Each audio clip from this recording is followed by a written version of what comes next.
ఈ రోజే డౌన్లోడ్ చేయండి. మీ ఫేవరెట్ షోస్ చూడండి.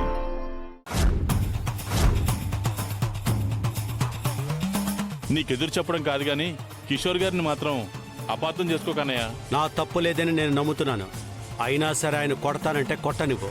ఎంత ఆవేశం వచ్చినా సరే ఆడవాళ్ల మీద చేయి చేసుకుంటే అది నా దృష్టిలో నేరమే. మీరు పక్కకు రండి. నాన్న,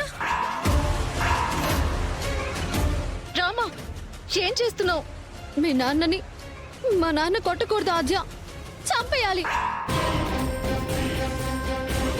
పద్మ అత్తయ్య ఏ తప్పు చేయని ఆద్యని పట్టుకుని నువ్వు చెడిపోయావు నీ మీద మచ్చపడింది అంటే ప్రాణం పోయిందని కన్న కూతుర్ని అన్నరాని మాటలు అంటుంటే ఏ తండ్రైనా ఎంతవరకు సహిస్తాడు నాన్న? ఆద్య స్థానంలో నేనుండుంటే నన్ను చెడిపోయిందని ఎవరైనా అంటే మీరేం చేస్తారు? నరికేస్తాను. ఇప్పటికీ ఆయన చేసింది తప్పనిపిస్తే అమ్మలేని ఆద్యకు తండ్రిని కూడా లేకుండా చేసేయండి మావయ్య.